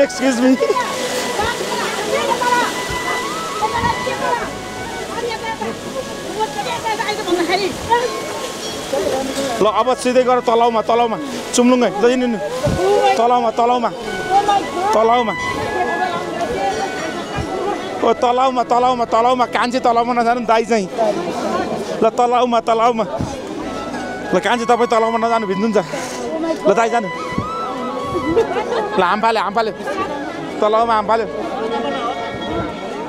ल तलाउमा हाम फाल्यो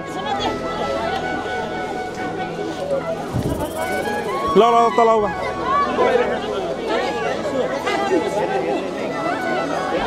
ल चुप्नु गयो तीनचोटि डुब्नुपर्छ हो टाउको पनि टाउको डुब्नु तीनचोटि डुब्नु टाउको ओ दाइ टाउको सहित ल जानु अब फेरि सकिन्छ टाउको सहित चाँडै टाउको सहित मुनि पुरै तीनचोटि टोटल्ली दाइले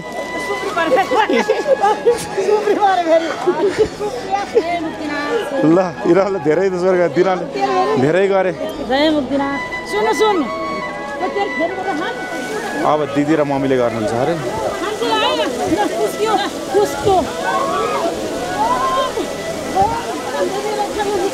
मम्मी र कान्छी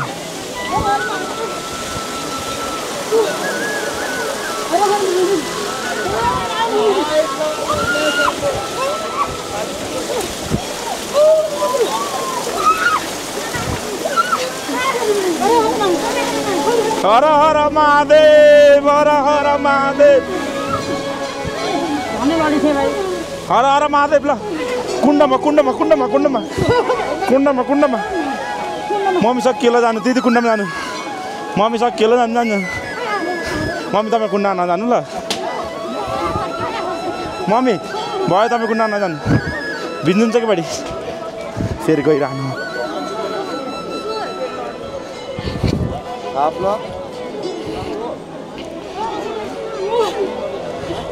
ल चुम्नु तीनचोटि 1 2 3 ल आउनु फेरि म अगाडिको आउनु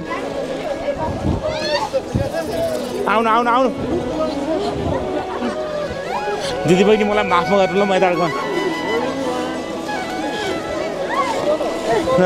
तीनचोटि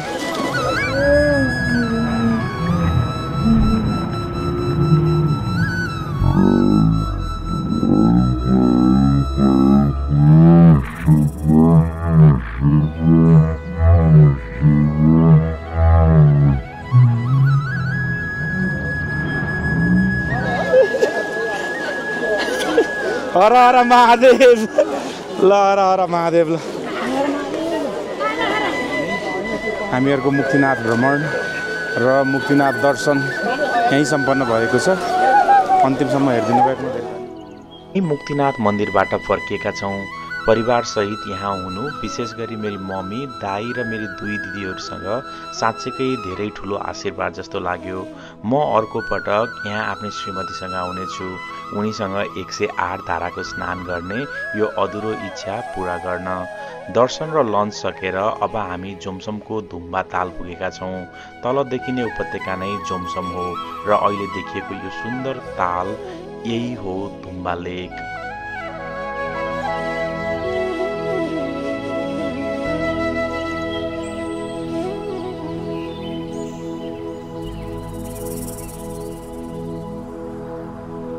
धुम्बा ताल घुमेर र बाटो छेउको स्थानीय स्ट्रिट भेन्डरबाट स्याउ र केही सामान किनेर अब हामी जोमसम बजारतिर फर्किँदैछौँ त्यसपछि म्याग्दीको तातो पानी झर्दै जाने योजना छ अहिलेसम्मको यात्रा दर्शन पहाड परिवार सबैले मिलेर साँच्चै अद्भुत बनेको छ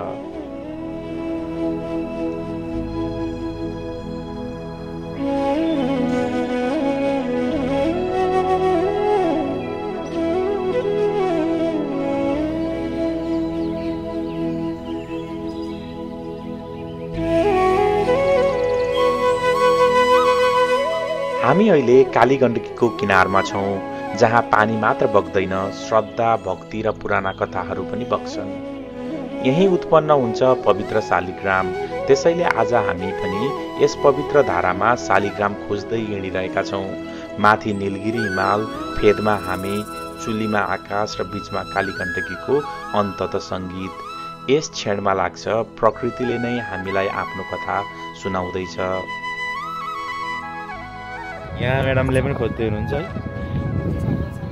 कोही कहाँ छ चक्र मम्मीहरू पनि शालिग्राम खोज्नको लागि उताबाट तम्तयार अवस्थामा आइरहनु भएको छ। शालिग्रामको उत्पत्ति विष्णुसँग जोडिएको छ।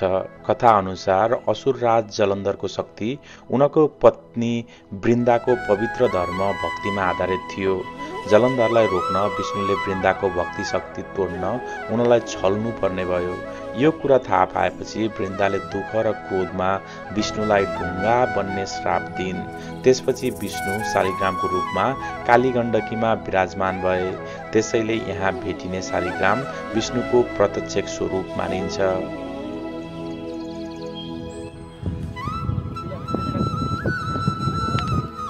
मम्मी भेटिँदैछ मम्मी मम्मी भेटिएको छ र हामी यता पनि फुटाएर हेर्नु भयो यसरी बस्दो रहेछ नि यहाँ चाहिँ शालिग्राम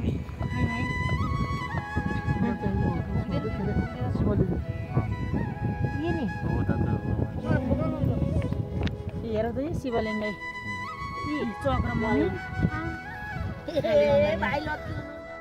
ग्राम भेटाएपछि अब हामी तातो पानीतिर फर्किँदैछौँ। आज राति यहीँ विश्राम गर्ने योजना छ। हाम्रो बास नेचुरल स्प्रिङ होटलमा हुनेछ। सुन्दर शान्त र तातो पानीको वातावरणले भरिएको ठाउँ। भोलिको यात्राको लागि यहीँ आराम गर्दै ऊर्जा सञ्चार गर्नेछौँ। हाम्रो होटलमा आइपुगेका छौँ। आज हामी यहाँ बस्छौँ। यो हो तातो पानी रिसोर्ट हट लाभा स्प्रिङ रिसोर्ट। यहाँ चाहिँ राम्रो सुविधा छ। 7 जना सुत्न मिल्ने रहेछ। 1 2 जना यहाँ, 3 जना यहाँ, 4 जना, 5 जना, 6 जना भनेपछि चाहिँ एकजना मेरो बेड यो भयो होइन। यहाँ तपाईँ सुत्नु भयो दिदी, त्यहाँ कान्छी, अनि यहाँ मम्मी, त्यहाँ दाईलाई एक्लै सुत्न मन पर्दै गर्दा दाईलाई ठिकै भयो नि त सिङ्गल।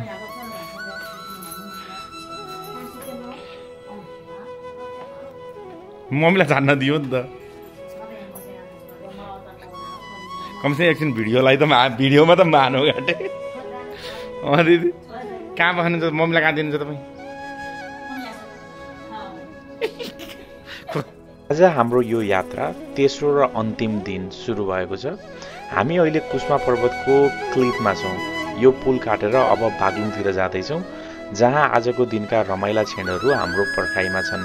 यद्यपि आज हामीले कुनै साहसिक एक्टिभिटी गर्ने सोच छैन, तर दृश्य हेर्दै परिवारसँग बसेर लन्च खाँदै शान्त र सुन्दर समय बिताउने योजना रहेको छ।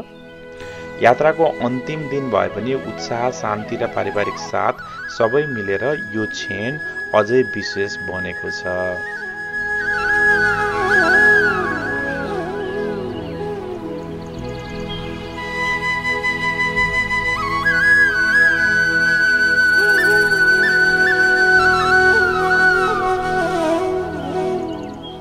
म त लन्ठन यार, म त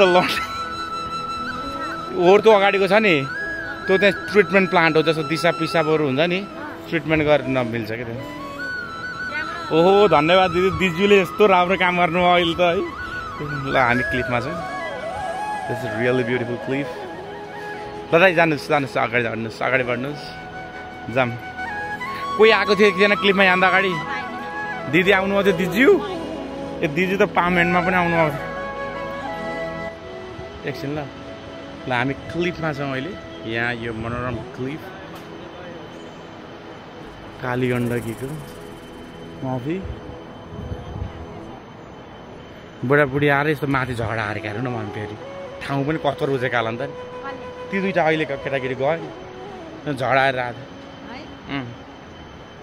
बिचमा यस्तो रहेछ है, डोरीले मान्छेहरूलाई तान्दो रहेछ। यहाँ मोटर छ अनि उहाँहरू क्रिउहरू हुनुभयो। हाम फाल्ने चाहिँ यहाँबाट हाम फाल्छन् होइन। अनि यहाँ बिचमा चाहिँ उहाँलाई एकजनाले गरेर माथि तानिँदै हुँदो रहेछ। ऊ ताने माथि ल्यायो उहाँलाई होइन। तपाईँले गर्नुभयो? डर लागेन? लाग्छ नि, यस्तो डर लाग्दो छ है।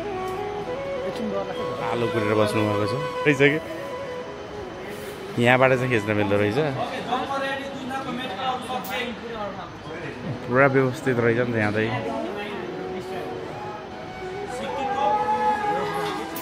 टाटे हेरौँ म पनि यहाँ नजिकै त हल्लिँदो रहेछ।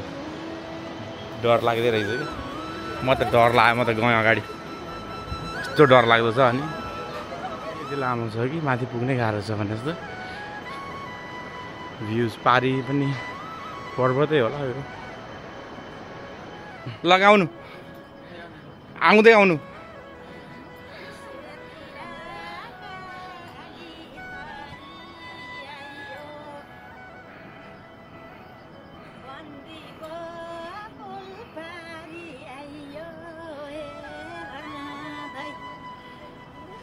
उयो एउटा जम्प गर्यो डर लाग्यो लोजा बम हाने होइन बम होइन गोली हाने यस्तो रहेछ यो क्लिफ रिसेप्सन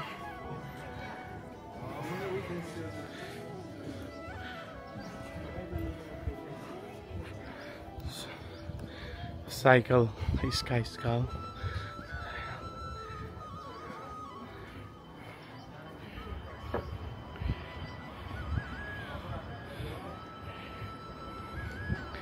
भिरमा बनाएको भएर द क्लिफ केबल कार पनि रहेछ दादा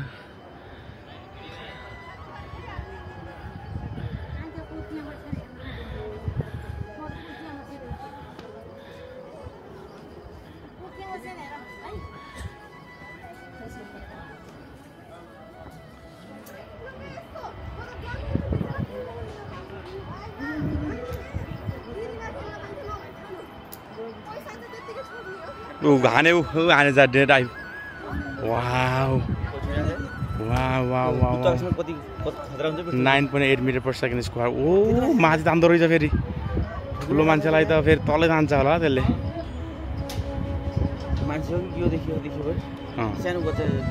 डोरीसँग हुनुपर्छ होला त्यसले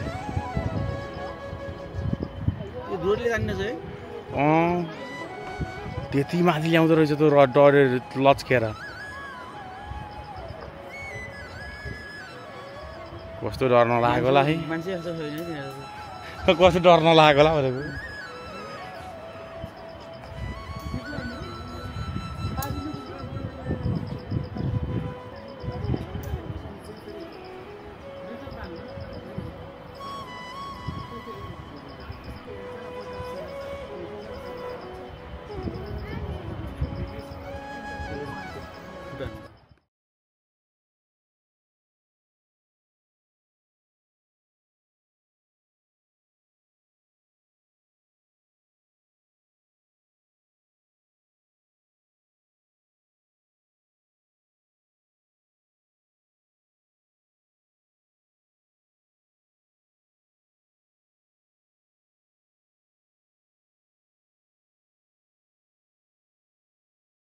खाना खर्च गर्नु पर्यो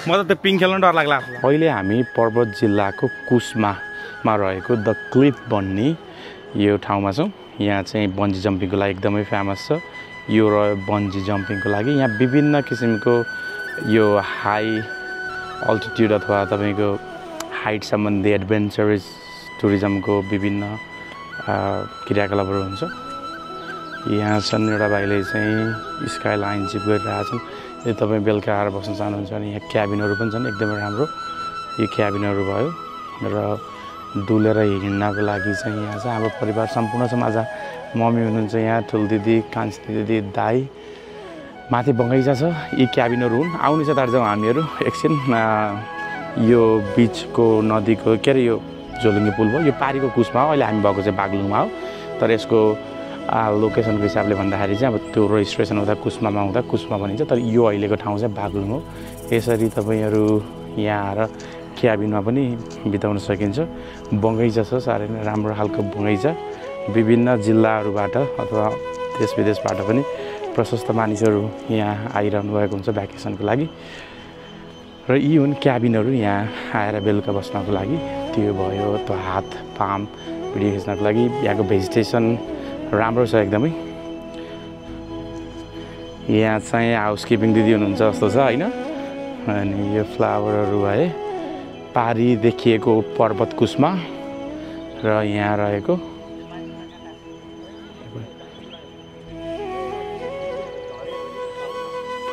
सेफ्टी बेल्ट हुन्छ उनीहरूको अनि यो भयो धुपी सल्लाहकारहरू छन्, विभिन्न किसिमको भेजिटेसनहरू छ। अब हामी माथि जान्छौँ एकछिन, हामीहरू माथि जाँदैछौँ। यहाँ राम्रो गार्डन बनेको छ, होइन त्यो त्यतिकै राखेको मैले अहिले एकछिनलाई। अनि तपाईँको गार्डनहरू छन्, क्याबिनहरू त्यति नै छन्, double would bed, single bed, कतिजना बस्ने त्यही अनुसारको क्याबिनहरू। यो रह्यो यहाँको धुपीको रुख गार्डन। हामी अहिले माथि रेस्टुरेन्टमा खाजा खायौँ। यहाँको प्रवेश शुल्क $500 500 रुपियाँ लाग्दो रहेछ एकजना व्यक्ति बराबर, र त्यो 500 को एउटा खाजा सेट पनि आउने रहेछ होइन। क्याबिनहरू भयो, यो राम्रो गार्डन छ यहाँ। अनि हामी यतातिर गयो भने फोटोको लागि ठाउँ पनि छ। मम्मी आउँदै हुनुहुन्छ।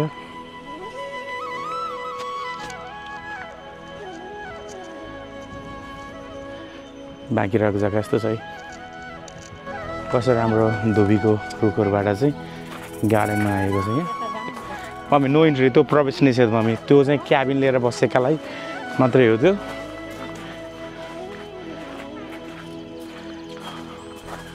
मैले चाहिँ हामीहरूको पाहामा यस्तै खालका घर बनाउने भनेको मम्मी, सानो आफू नै बस्ने, आफू आएर बस्दाखेरिलाई हेर्नु ढुङ्गाले बना, टिनाको छानो हाले, फल सिलिङ छ, घर त यस्तो ठिक हुन्छ नि मम्मी। विभिन्न भेजिटेसनहरू छन्। कति नम्बरको क्याबिनमा तपाईँ बस्ने होइन त्यो अनुसार छ, योजनाबद्ध हिसाबमा कति वर्षको प्लानमा। यहाँ अर्बनको लगानीमा चाहिँ यस्तो भएको छ। मान्छेले चिलाउनेको रुख मन पराउँदैन, हेर्नुहोस् चिलाउनेको रुखले कति राम्रो छारिदिएको छ। दिदीहरूले उहाँ फोटो भिडियो सुट गर्दै हुनुहुन्छ। हामीहरू अब अगाडि माथि बगैँचाको एरियामा जाँदैछौँ। बगैँचा एरिया यी क्याबिनहरू नै भयो। एडभेन्चरिजम टुरिज्मको लागि चाहिँ एडभेन्चरियस भनेको, म खालि एडभेन्चरिजम भन्दो रहेछु, एडभेन्चरियस टुरिज्म। हेर्दा छ यो माथिको हामीले अघि स्विङ बस्दै खाजा खाएको ठाउँ, त्यो स्विङ हो। यता माथि नै बगैँचा भयो, नो प्रवेश भनेको छ। मानिसहरू यस्तो छ यहाँ इन्जोइङ। ल यहाँ चाहिँ स्विङ रहेको छ भनेदेखि चाहिँ यहाँ चाहिँ रेस्टुरेन्ट एन्ड बार पनि छ। उहाँहरूको बार भयो, ठिक हो ठिक हो।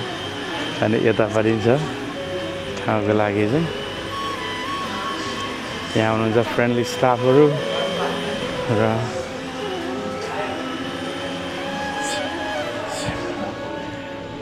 ल बगैँचामा बसेर झुन्डिएर खाजा भने पनि भयो। यहाँ मम्मी हुनुहुन्छ, यहाँ बहिनी, दाई, बाथरुमहरू पनि अत्याधुनिक सुविधा सम्पन्न। ल हेर्नुहोस् रुख हरियाली राम्रो छ एकदमै। यहाँ छ वेटिङ कक्ष अथवा तपाईँको रिसेप्सन जस्तो, र extra sitting space for the restaurant. र अब एडभेन्चरिजम टुरिज्मको लागि चाहिँ अथवा एडभेन्चरस टुरिज्मको लागि चाहिँ यहाँ छ जिप लाइनिङ, त्यो भयो चेयर लिफ्ट। अनि तपाईँको उहाँ केबल कारहरू पनि छन्। अनि पिङहरू, यहाँ विभिन्न क्रियाकलापहरू छन्, विभिन्न। यहाँ जिप लाइनिङ पनि एकदमै लामो जिप लाइनिङ रहेको छ यहाँ, यस्तो राम्रो छ है।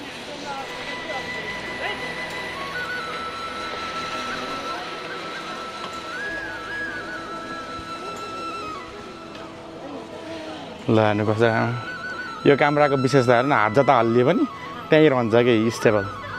ल हेर्नु देख्नुभयो त्यसो छ। र म छु यहाँ क्यामराम्यान। क्लिफोमा केही घन्टा बिताएर हामी सहस्रधारा हुँदै अब सराङकोट पोखरा आइपुगेका छौँ। अहिले मम्मी र दाई माथि आइरहनु भएछ, हामी सिँढी चढ्दैछौँ। छेउमा पोखरा केबल कार देखिन्छ। यहाँबाट लेक साइड हुँदै यात्रुहरू सराङकोटसम्म आउँछन्। यतै वरिपरि हालै बनेको सराङकोट धाम पनि छ। यहाँका केही रुखहरू रुद्राक्षका रहेछन्। साँच्चैकै शान्त, हरियाली र सुन्दर माहौल। हामी अहिले सराङकोट धाममा छौँ। पोखराको सबैभन्दा प्रतिष्ठित थलोहरूमध्ये एक। यहाँको वातावरणमा पाइने शान्ति, हावाको मिठास र वरिपरिको पहाड हिमालको ऊर्जा सबैले मिलेर यो स्थानलाई साँच्चैकै आध्यात्मिक अनुभूति दिने बनाइदिन्छ। यी सिँढीहरू चढिसकेपछि सबैभन्दा पहिलो भेटिन्छ सुन्दर गणेश मन्दिर। छोटो तर कलात्मक संरचना, शान्त घण्टाहरू र चिसो हावामा मिसिएको धुपको सुवास मन नै शान्त हुन्छ। गणेशजीलाई विघ्नहर्ता मानिन्छ। यात्रामा भएका कठिनाई हटाउने, मनको डर हटाउने र नयाँ काममा शुभ सङ्केत दिने देवता। यहाँ आएर प्रार्थना गर्दा मन हल्का भएको महसुस हुन्छ। धामको खुल्ला प्राङ्गणमा पुगेपछि सराङकोटको सबैभन्दा ठुलो आकर्षक दृष्टि पुगे जति फैलिएको विशाल दृश्य अचम्मैको लाग्छ। दायाँपट्टि सिँगारिएको अन्नपूर्ण हिमाल, तल फेवातालको निलो झल्को र पोखरा सहर फैलिएको एकै ठाउँबाट यति धेरै सुन्दरता अरू कतै भेटिन्न। अन्य दिनभन्दा आज हावा अलि चिसो छ, तर दृश्यलाई हेर्दा हामी सबै थकानै बिर्सिन्छौँ।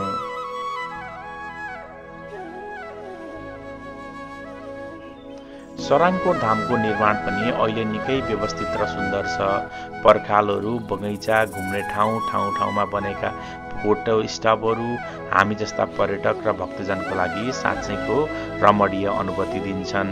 यहाँबाट माथि हेर्दा हिमालयहरू यी वर्षौंदेखि उभिएका शान्त महिमाभरिका ठूला देवता जस्तै लाग्छन्। माछापुच्छ्रे, अन्नपूर्ण, धौलागिरी, सुरुमा सेतो पछि सुनौलो अनि सेतो हुने अलौकिक प्रकाश नृत्य यही ठाउँबाट निकै स्पष्ट देखिन्छ।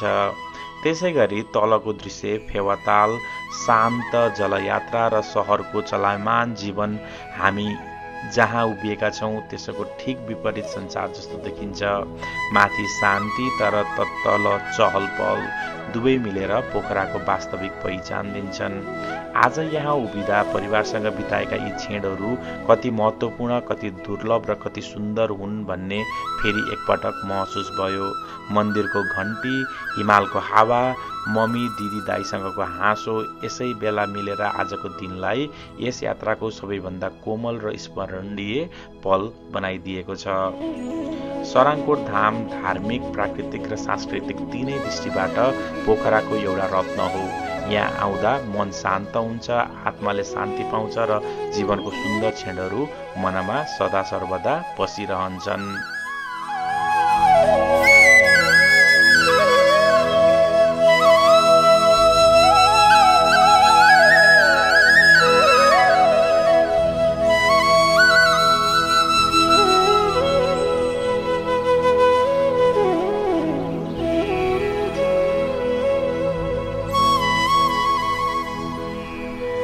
हाम्रो 3 दिनको यो यात्रा पोखरा पर्वत, बागलुङ, म्याग्दी हुँदै मुक्तिनाथसम्मको साँच्चैकै अविस्मरणीय रह्यो।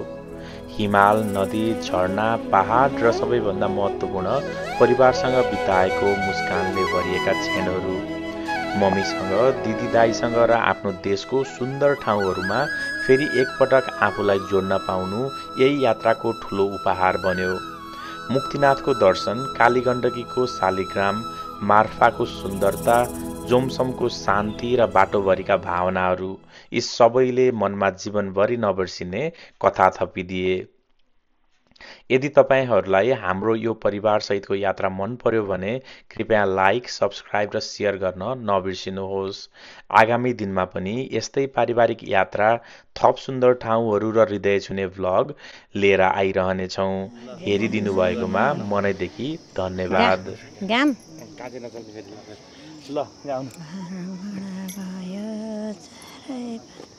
हे भरमण भयो चारै पाँचजनामा आइयो प्रभु गणेशको थानामा।